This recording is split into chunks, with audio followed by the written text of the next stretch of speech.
తెలంగాణ తమ్ముళ్ళు అన్నలు ఈ రోజు కేటీఆర్ గారి స్పీచ్ నెక్స్ట్ లెవెల్ అని చెప్పొచ్చు. మాస్ ర్యాగింగ్ అబ్బా. ఈవెంట్ మొత్తాన్ని ఒక 2 minutes లో చూపిస్తా, చూసేయండి. పోరు గల్లుకు వందనం. గ్రామ గ్రామం నుంచి ఈ సంగ్రామ సదస్సుకు తరలి వచ్చిన ప్రతి రైతన్నకు నా ధన్యవాదం. కాకతీయ పౌరుషాల గడ్డ, ఇది కాలోజీ ఆత్మ గౌరవ గడ్డ, జయశంకర్ సారు పుట్టిన గడ్డ ఈ ఓరుగల్లు. పోరాటాల విల్లు ఎక్కువ పెడితే ఓరుగల్లు ద్రోహులకు గుండె జల్లుమంటది. అది మనం తెలంగాణ ఉద్యమంలోనే చూసిన విషయం కూడా నేను గుర్తు చేస్తా ఉన్నా. అరే హౌలా, అరే దివానా, ఎందుకు బంధు పెట్టినవరా రైతు బంధు? నీ అయ్య సొమ్మ, నీ అబ్బ సొత్త? మీరు సమాధానం చెప్పాలి. ఇవాళ 3 సార్లు రైతు బంధు కొట్టిన దివానాగాడు ఎవడు? నిలబడతలేదు తమ్మి. రైతు బీమాను పొందబెట్టిన హౌలాగాడు ఎవడు? 2 లక్షల రుణమాఫీ చేయని దివానాగాడు ఎవడు?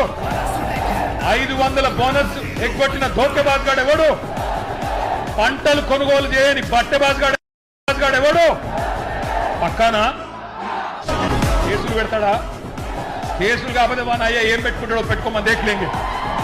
దయచేసి ఆత్మహత్యలు వద్దు, గుండె ధైర్యం కోల్పోవద్దు, ధైర్యంగా ఉండండి. ఇంకొక సంవత్సరంన్నర తర్వాత మళ్ళా మంచి రోజులు వస్తాయి. ఈ రాబందు రాజ్యం పోతుంది, రైతు బంధు కేసీఆర్ రాజ్యం వస్తుంది. కాళ్ళు వట్టుడు బంద్ చేసి కాలర్ వట్టుడు నేర్వండి. కాంగ్రెస్ వల్ల కాలర్ పట్టుకోండి. దండం పెట్టుడు కాదు, కాంగ్రెస్ కు పిండం పెట్టండి.